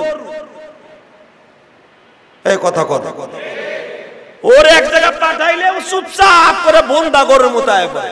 ওইটা একটা পুরুষ না হিজলা। আর যেইটা দেখবেন টট বট করে খালি আব্বা আব্বা মা, বাপ ওর দাবুরে বেটা 300 মিটার বাকে দৌড়ে ধরে থাকে। কথা কর না কেন? কই যায় পড়ছে আমার বল্টু পোলা 100 দৌড়ের উপর আগে থাকে, খাওয়ানোর আগে, মাইরেরও আগে। দেখবেন বাপ ওইটারে বেশি আদর করে এবং ওইটারে ভয়ও পায়। আর যেটা দেখবেন নেতাও না, সে নেও না, ও টেবিল থেকে ওঠেও না, বাপ কয় এটা গরু, এটা ওই ওইব কি সাথা, ও কো আটার বস্তা, ওইটা ওইলো নি কিছু, পোলা পান থাকবে অ্যাক্টিভ। কথা কর না কেন? আমার আল্লাহ বলেন, বান্দারে তুই গুনাহ করবি, তওবা করবি, আমি আল্লাহ এটা চাই তুই অ্যাক্টিভ থাকবি, অ্যাক্টিভ, সব সময় প্রস্তুত থাকবি। গুনাহ হয়ে যাবে আমি জানি, গুনাহ তোর হবে, ভুল তুই করবি, কারণ আমি শয়তানরে লাগাই দিছি তোরে অ্যাটাক করার জন্য, বিভিন্ন কিছু লাগাই দিছি। একটা পুরুষের জীবনকে নষ্ট করার জন্য আমি নারী লাগাই দিছি, কথা কন না কেন? তোর নেকের গাছগুলাকে নষ্ট করার জন্য আমি শয়তান লাগাই দিছি, তোর জীবনকে ধ্বংস করার জন্য বাকপাল লাগাই দিছি। এই জন্যই তো আল্লাহ বসে কুল আউযু বিরাব্বিন নাস মালিকিন নাস ইলাহিন নাস মিন শাররিল ওয়াসওয়াসিল খান্নাস। মানুষ শয়তান, ইবলিস শয়তান, খান্নাস শয়তান থেকে আল্লাহর কাছে পানাহ চাও। তাহলে কতগুলা শয়তান তোর পিছনে লাগাই দিছি, তুই তো গুনাহ করবি এটা আমি জানি, কিন্তু আমি আল্লাহর কাছে ওই ব্যক্তি সবচেয়ে দামি, গুনাহ করার সঙ্গে সঙ্গে আমি আল্লাহর কাছে তওবা করে, কিন্তু গুনার বস্তা খালি বইরেই ফেলাইতেছস, তওবাটা করলি না। বান্দা তওবা করার জন্য মেন একটা মাস রাইখা দিছি, সেটার নাম হলো রোজার মাস। আলহামদুলিল্লাহ বলতে পারলেন না? তাহলে রোজার মাসটা সামনে, প্রস্তুতি নেওয়ার দরকার আছে না নাই? কে কে নিবেন দেখে আল্লাহকে হাত উঁচা করে দেখান। আল্লাহ তুমি কবুল করো বান্দারে, কবুল করে বাঁচাইবা রমজানে। আল্লাহুম্মা বারিক লানা ফি রজব ওয়া শাবান ওয়া বাল্লিগনা রমাদান। নবী কিন্তু এই কথাটাই কইছে, রমজান পর্যন্ত আমার বাঁচাই রাখেন, হায়াতটা বাড়ায় দেন। মারহাবা কর। নবী কয় নাই যে রমজান পর্যন্ত আমার, রমজান মাসে মৃত্যু দেন, এইটাই নবী চাইছে। তাহলে অন্তত আল্লাহর কাছে আজ থেকে দোয়া করি, রোজা যদি হইতে পারে 24 তারিখ, তাহলে 23 তারিখ হবে আমাদের তারাবি, ঠিক না বেঠিক? তাহলে 24 তারিখ মনে হয় শুক্রবার পড়ছে, হ্যাঁ? তাহলে এবার প্রথম রোজা হলো শুক্রবার। আলহামদুলিল্লাহ বলেন না? তাহলে আর কয়দিন আছে? রোজার আগে তার জুমা নাই, আছে নেই? রোজার আগে আর রোজার মাস শাবান মাসের জুমা আছে নাই? প্রথম রোজাটাই পড়বে জুমার দিন।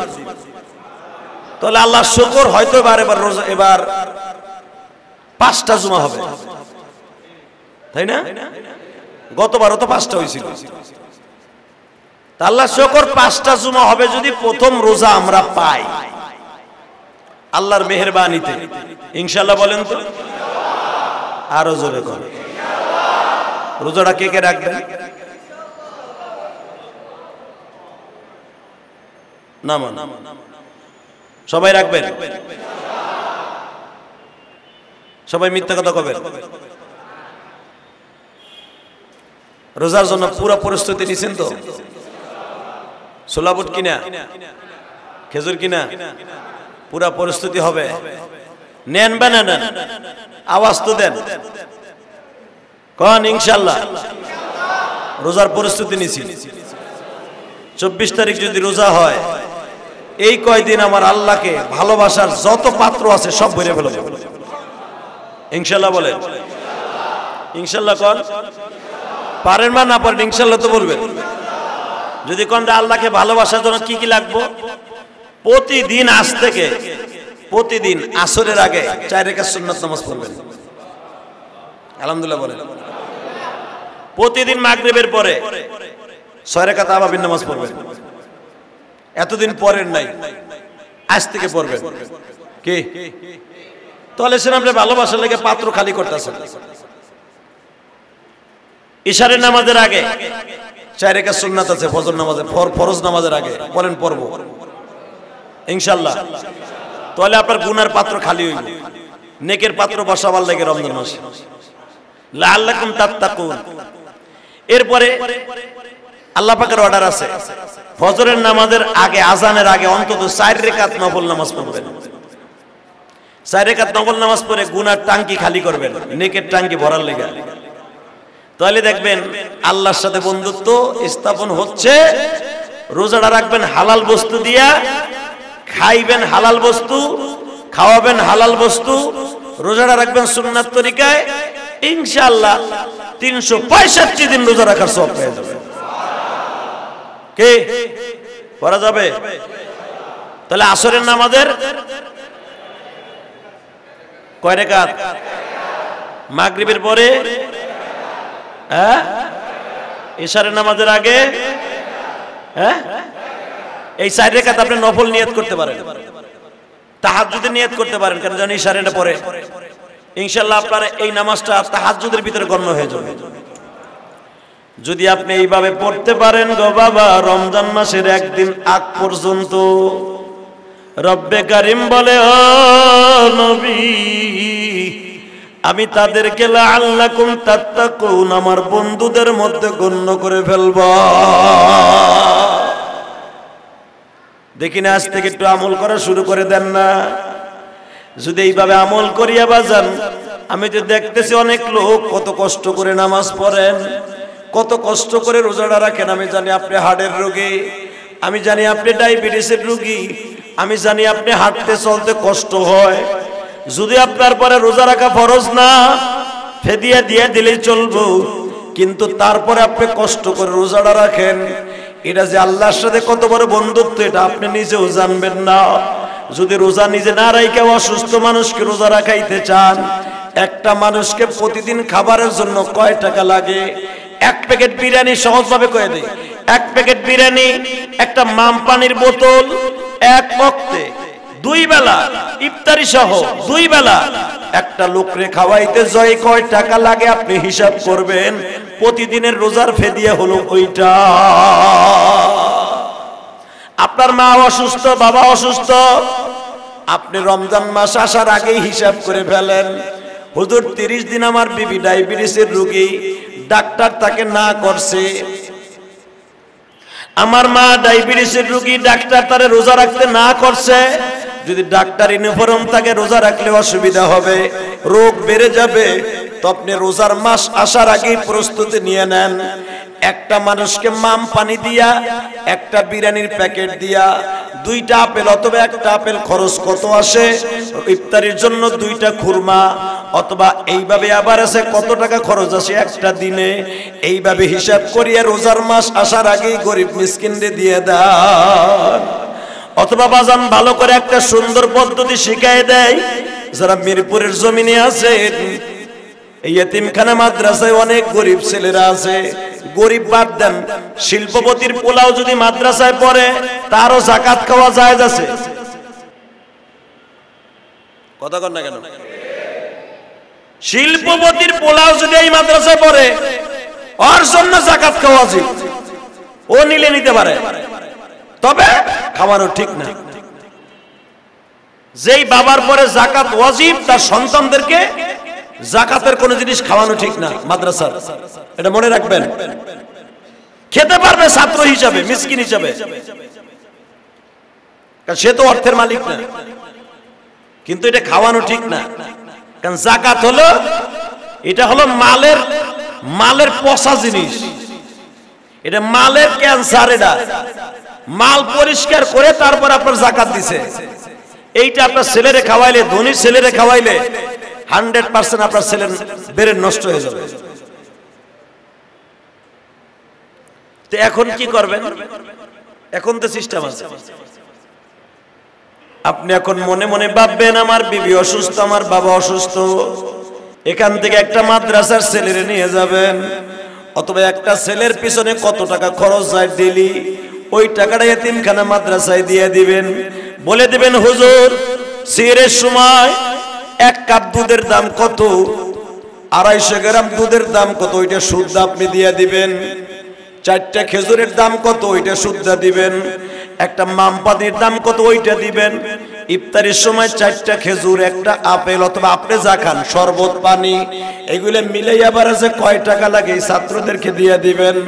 আমার রাসূল বলেন এতিম ছেলেদেরকে যারা রোজা রাখায়, সে যেন আমি নবী এতিমদের রোজা রাখাইল। আমি নবী এতিমদের সম্রাট। যারা এতিমের মাথায় হাত দিল, অন্তত রমজান মাসে তোমরা এতিমদের একটু আদর কইরো। নবী একদিন বাজারে রমজানের ওয়াজ করতে যেয়ে নবী আর ওয়াজ করতে পারে না, দম বন্ধ হয়ে গেছে।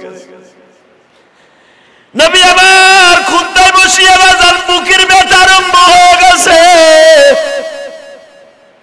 হযরত আলী বলেন আমার জিন্দেগিতে এইভাবে কোনোদিন নবীরে দেখি নাই এত হাই হুতাশ করতে। নবী আমার রমজান মাসে যখন তৃতীয়বারের রোজার হুকুম চালু হলো, যেটা তোমার আর আমার রোজা, নবী আমার রমজানের শেষ দশকে ইতিকাফে বইয়া নবী আমার বললেন, সাহাবীরা রে, তোমাদের মধ্যে কারা কারা ইতিম আছো, হাত উঁচা করো তো দেখি। যারা বাপ মা নাই গো বাবা, তারা হাত উঁচা করছে, দেখে আমার নবীও হাত তুলছে। নবী আমার বলে বললেন, সাহাবীরা রে, তোমাদের হাত উঁচা করতে কেন বলছি জানোনি? তোমরা যারা ইতিম আছো, অন্তত তোমরা আমি নবীর দরদটা বুঝবা। এই হাদিসের দ্বারা বোঝা যায় গো,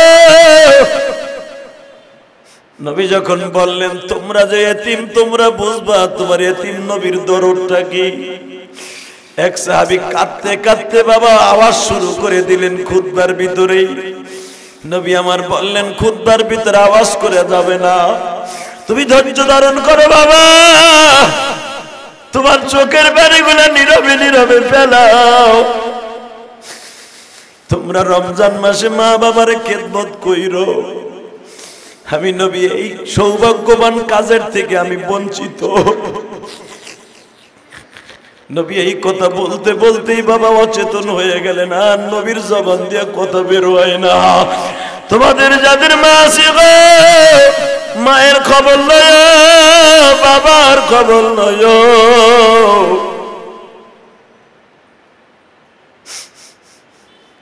তোমরা যারা আমি নবীর মতো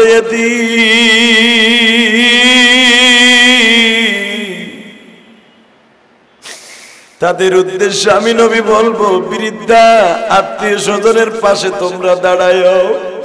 খালা থাকলে, ফুফু থাকলে, শাশুড়ি থাকলে মা মনে করিয়া তাদের পাশে দাঁড়াইও। উম্মতিরা রে, তোমরা তাদের পাশে দাঁড়াইয়া তাদের আদর কইরো, তাদের খেদমত কইরো। আমি আমার মুসল্লি ভাইদেরকে বলবো, দাদা ভাইরা রে, নবী যদি আমার জুমার খুতবায় রমজান মাসে কেঁদে কেঁদে বাবা সাহাবীদেরকে বুঝাইতে পারে, আমিও রমজান মাস আসার আগে সকর কাছে দুটা পায়ে হাত দিয়ে বলবো, তোমাদের যাদের মা আছে গো, যাদের বাবা আছে গো, তোমরা অতি তাড়াতাড়ি মা বাবার জন্য যা কিছু পারো ইফতারি সেহরি খাওয়ার জন্য টাকা পাঠায় দিও, অথবা কিনা পাঠায় দিও গো। এখন প্রশ্ন করবা, হুজুর আমার তো কেউই নেই, আমি কার কাছে যাইব?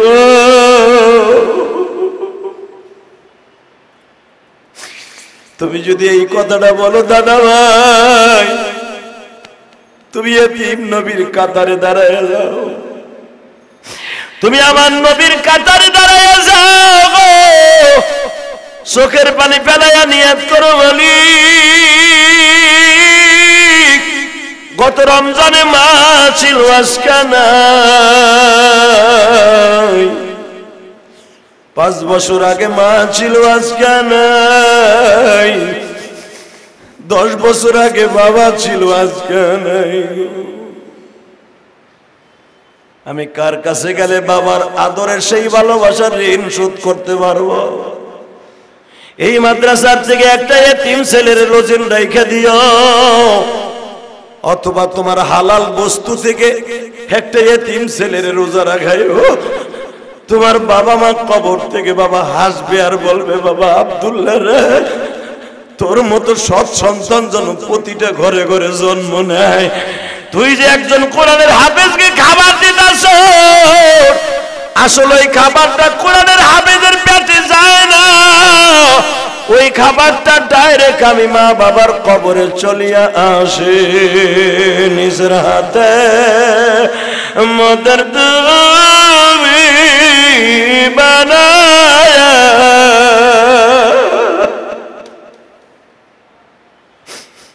কোনদিন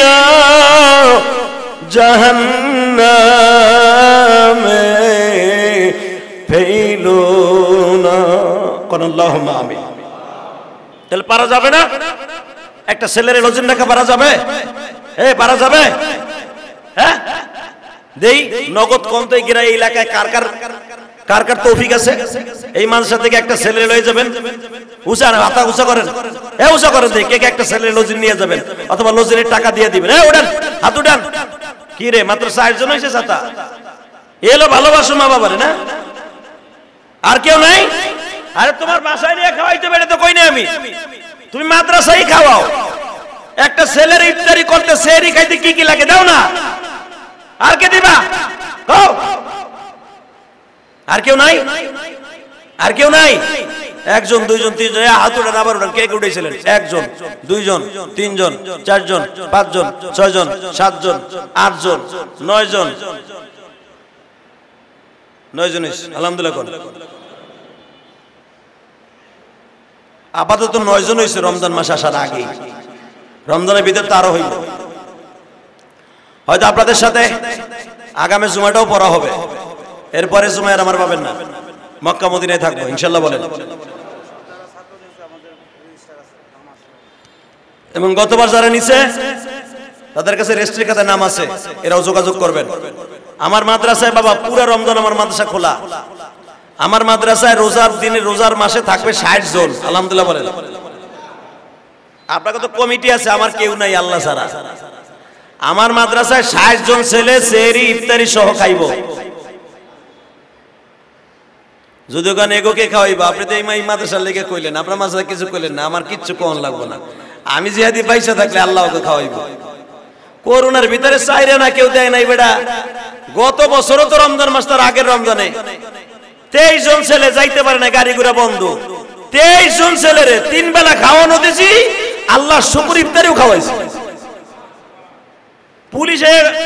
পুলিশে হানা দিছে এনে বলে ছাত্র আছে ছেলেগুলার আমার বাসায় সাইরে থুয়ে দিছি রুমের মধ্যে তালা মাইরা কই ছাত্র নাই তা আমি তো সেই হুজুর আমি দিতে শিখছি নিতেও শিখছি আলহামদুলিল্লাহ বলেন আমি খালি নিতে শিখি নাই জীবনে আমি দিতেও শিখছি আমার জীবনে বহুত মুজাহাদা আছে এই যে আমার মাদ্রাসার কোনো কমিটি নাই আমার মসজিদের কোনো কমিটি নাই আল্লাহ আমারে দেয় আমি খরচ করি ওয়াজ করে রাতে কামাই পুরো রমজান মাস আমার যাকাতের টাকা তো খাওয়াবো ইনশাআল্লাহ আর যারা দিবে তাগোটাও খাওয়াবো আলহামদুলিল্লাহ বলতে পারেন না অলরেডি 4 জনের কথা কয়ে গেছে আমারে হুজুর প্রবাসী হুজুর আমার বাবা অসুস্থ আমার আব্বা হার্টের রোগী আমার আব্বায় কয় টাকা লাগবে আল্লাহর কসম করে কই এই যে আমি নামাজে আসতেছিলাম এক মহিলা নোয়াখালীতে ফোন দিছে ওই যে ইউটিউবে নাম্বার পাইছে হুজুর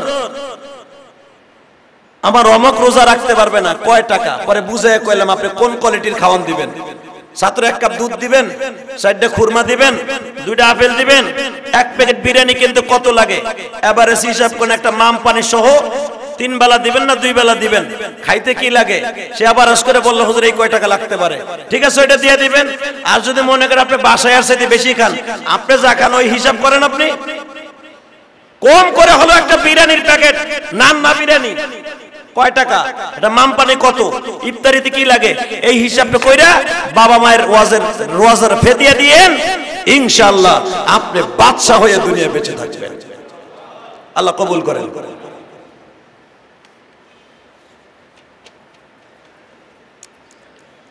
আমাদের মাননীয় সংসদ সদস্য আমার অত্যন্ত মহব্বতের মানুষ ঢাকা 16 আসনের এমপি ইলিয়াস উদ্দিন মোল্লা সাহেব আমাদের বাংলাদেশের গর্বিত শ্রেষ্ঠ বাঙালিদের মধ্যে শ্রেষ্ঠ এই বাংলাদেশের শ্রেষ্ঠ সন্তানদের মধ্যে গর্বিত সন্তান আমার গোপালগঞ্জের সন্তান বঙ্গবন্ধু শেখ মুজিবুর রহমানের আজকে জন্মবার্ষিকী আলহামদুলিল্লাহ বলেন তার জন্য দোয়া করার দরকার আছে না নাই এ ভাই কে কোন দল করেন এটা বাদ দেন মুসলমান হিসেবে সে দোয়া পায় কি পায় না এ কথা বল না কেন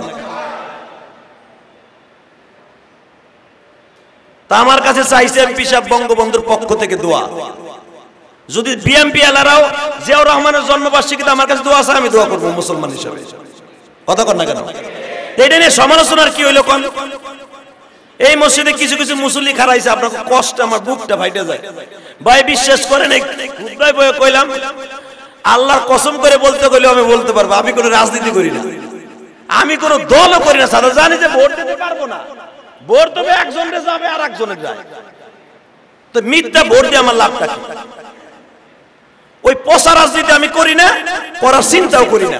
অতএব আমি কোনো রাজনীতি করি না, মনে রাখবেন আমি সবাই আমার কাছে সমান। আজকে আমার গর্বিত সন্তান, এই বাংলাদেশের শ্রেষ্ঠ জাতি, শ্রেষ্ঠ বাঙালি জাতির মধ্যে একজন, আমরা বাংলাদেশিদের মধ্যে শ্রেষ্ঠ সন্তানদের মধ্যে একজন সন্তান বঙ্গবন্ধু শেখ মুজিবুর রহমান। আমার এই বাংলাদেশের গঠন এবং পঠন এবং বাংলাদেশের রূপকার হিসেবে যা কিছু দরকার এই বাংলাদেশ উপহার দেওয়ার জন্য, কথা বলেন না কেন? তার জন্মবার্ষিকীতে দোয়া করলে অসুবিধা আছে? তাহলে দোয়া করবেন। আপনি মরে যাওয়ার পরে আপনি দোয়া পাবেন, আর আপনি যদি হিংসা করেন আপনার বউরও পাবেন না দোয়া করার লেগে। পোলা পানো দোয়া করবেন, আপনি তো অন্য লেগে দোয়া না করেন। তাহলে আমার মাননীয় এমপি সাহেব দোয়া চেয়েছেন বঙ্গবন্ধু শেখ মুজিবুর রহমানের জন্য। আল্লাহ, তার জন্মবার্ষিকী এখনো পালন হয়, কিন্তু তার মৃত্যুবার্ষিকীও পালন হয়। আল্লাহ তার কবরে কি অবস্থা রেখেছেন আমি জানি না, তবে এত মানুষের দোয়া, আল্লাহ আপনি তাকে মাফ করে দিন, তার কবরটা জান্নাতের বাগান বানায় দিন। কারণ ওই কবরে এমন একটা জায়গা, আমেরিকা থাকলেও খবর লওয়া যায়, লন্ডন থাকলেও খবর লওয়া যায়, কিন্তু বাড়ির পাশে বাঁশবাগানে শুয়ে রয়েছে 3.5 হাত মাটির ঘরে, খবর লওয়া যায় না। ওই খবর আপনি নিতে পারেন। সেই হিসাবে বঙ্গবন্ধু শেখ মুজিবুর রহমানকে আল্লাহ আপনি খবর নিয়ে মাফ করে দিন। আল্লাহ তার কলিজার টুকরা মেয়ে নাতিরা দোয়া চেয়েছে, মাননীয় সংসদ সদস্য দোয়া চেয়েছে, তার পক্ষ থেকে মুসলমান হিসেবে তাকে আপনি মাফ করে দিবেন, আমার বাংলাদেশের গর্বিত সন্তান হিসেবে মাফ করে দিবেন। আমার এক ভাই আমার মসজিদে 1500 টাকা দিয়েছে, আলহামদুলিল্লাহ বলেন। রফিকুল ইসলাম কিশোরগঞ্জ থেকে আসছে, আল্লাহ ওর বাবা মাকে আপনি মাফ করে দেন। গত শুক্রবার দান বাক্সে কালেকশন হয়েছে 44,000 টাকা। অত্র ফাউন্ডেশনের সাবেক দপ্তর সম্পাদক মরহুম আলহাজ মোহাম্মদ আবুল হোসেন সাহেবের নামে পরিবারের পক্ষ থেকে প্রতি মাসে 5,000 টাকা দান করা হয়। আল্লাহ কবুল করেন। আসেন তওবা করে আস্তাগফিরুল্লাহ রব্বি মিন কুল্লি জামবিও আতুবু ইলাইহি লা হাওলা ওয়ালা কুওয়াতা ইল্লা বিল্লাহ। আল্লাহুম্মা আমিন। ربنا ظلمنا أنفسنا وإن لم تغفر لنا وترحمنا لنكونن من الخاسرين اللهم اغفر لنا ولوالدينا رب ارحمهما كما ربياني صغيرا رب العالمين আপনি তাকায়া দেখেন গো মালিক, আমার বাংলাদেশ আজকে 17 মার্চ বাংলাদেশের গর্বিত সন্তান শেখ মুজিবুর রহমানের জন্মবার্ষিকী। আয় আল্লাহ, এমপি সাহেবের পক্ষ থেকে দোয়া চাওয়া হয়েছে। আয় আল্লাহ, মাননীয় প্রধানমন্ত্রীর পক্ষ থেকে দেশবাসীর কাছে তার বাবার জন্য দোয়া চাওয়া হয়েছে। মেহেরবানি করে আমিও আমার মায়ের পক্ষ থেকে দোয়া চাইলাম। অনেকের মা নাই বাবা নাই, দোয়া চাইছে মালিক। আমরা সবাই তো সবার মা বাবার জন্য দোয়া চাই। এমপি সাহেব দোয়া চাইছে বাংলাদেশের রাষ্ট্রনায়কের জন্য। মেহেরবানি করে যে যেখান থেকে হাত তুলছে, পৃথিবীতে যার কার মা নাই কার বাবা নাই, আল্লাহ সবচাইতে চির বন্ধু বাবা, সবচাইতে প্রিয় বান্ধবী মা।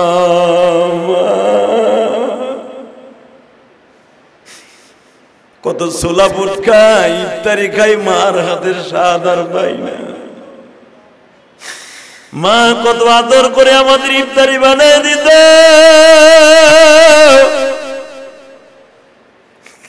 কত রমজান গেল গো মা,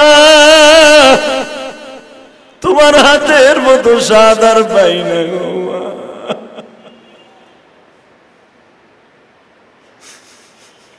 আল্লাহ, ওই মা যাদের কবরে, কবরটার জান্নাতের বাগান বানায়।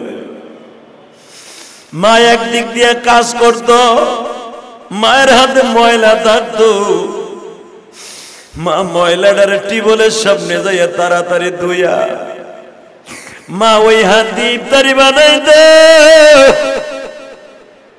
আর এক হাত দিয়া মা কাম করতো। মা আজকে সেই জান্নাতি দরদি আর দুনিয়ায় নেই।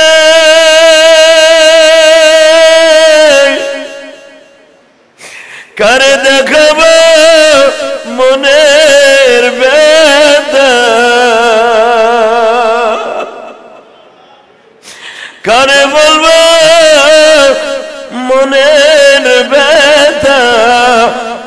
দরদি মানাই মালিক তুমি ভালো রাখো জনম দুঃখিনী মা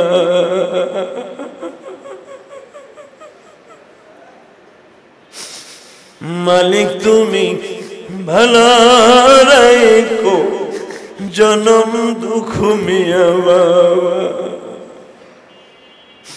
কার জানো মা বাবা নাই রে এই নাই ধরা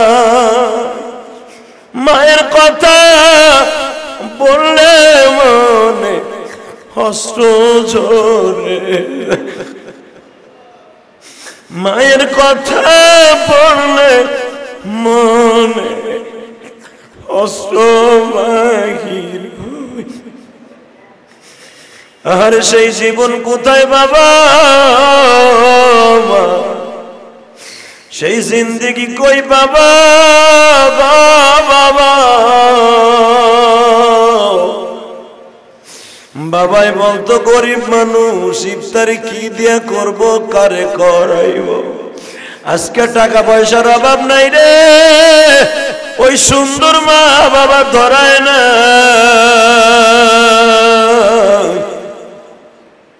আমি দেখলাম অনেক ভাইরা তালবে আলিমদেরকে লজিন রাখবে অথবা তালবে আলিমদের একটা রোজার পুরো রমজান মাসের খাবার দান করবে আল্লাহ যারা আমার মাদ্রাসায় এই মাদ্রাসায় দিছে তো তুমি দাও না এদের বাবা মাকে রোজার সওয়াব দান কইরা আল্লাহ দাও না তাদের বাবা মারে মাফ কইরা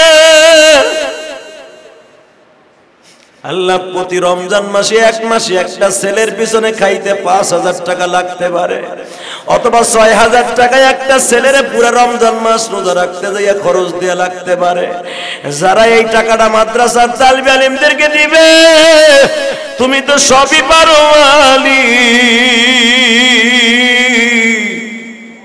আমাদের মা বাবা অনেকে ভুল ত্রুটি হতে পারে রোজায় ওই মা বাবা কবরে চলে গেছে তাদের সকলে বাবা মাকে মাফ করে দিও আল্লাহ কবরটা জান্নাতের বাগান বানায় দিয়া আল্লাহ যারা রোজার মাস আগামী রমজান মাস আল্লাহর মাত্র কয়েকদিন পরে রোজার মাস শুরু হয়ে যাবে আল্লাহ পুরো রোজার প্রস্তুতির তৌফিক দিয়ে দাও আল্লাহ বিভিন্ন জায়গা থেকে দোয়া চাইছে কেউ নোয়াখালী থেকে দোয়া চাইছে আল্লাহ কেউ লন্ডন থেকে দোয়া চাইছে আল্লাহ কেউ কানাডা থেকে দোয়া চাইছে মানিকগঞ্জ থেকে ধামরাই থেকে সাভার থেকে অনেকেই দোয়া চাইছে আল্লাহ অনেকে প্রবাসী বাইরে আছে দোয়া চাইছে রোজা রাখতে পারে না আল্লাহ তাদের সবাইকে ফেদিয়ে দিয়ে তার তৌফিক দান করে দিও আল্লাহ যারা অসুস্থ তাদেরকে সুস্থ বানায় দিও রমজানের ভিতরেই তাদেরকে সুস্থ বানায় দিও আল্লাহ 30টা রোজা রাখার তৌফিক দিও 30 দিন তারাবি পড়ার তৌফিক দিও আল্লাহ যে যেখান থেকে দোয়া চাইছে প্রত্যেকের মনের আশা পুরো করে দেন আল্লাহ যারা মাদ্রাসায় ছাত্রদেরকে খাবারের ব্যবস্থা করবে তাদেরকে কবুল করে নেন তাদের বাবা মাকে আপনি মাফ করে দেন সাল্লাল্লাহু তাআলা আলা খায়রি খালকিহি মুহাম্মদ ওয়া নূরি আল্লাহ খাস করে এমপি সাহেব দোয়া চাইছে বঙ্গবন্ধুর পক্ষ থেকে আল্লাহ বঙ্গবন্ধুর কবরটাকে জান্নাতের বাগান বানায় দেন আল্লাহ মুসলমান হিসেবে করে অন্যায় করে থাকে মাফ করে দেন আল্লাহ আমাদের দোয়া কবুল মঞ্জুর করে নেন না আল্লাহ আল্লাহ আমরা যখন কবরে চলে যাব আমাদের জন্য দোয়া করার মতো মানুষ পয়দা করে দেন صلى الله تعالى على خير خلقه محمد ونور عرشه سيدنا معهم برحمتك يا رب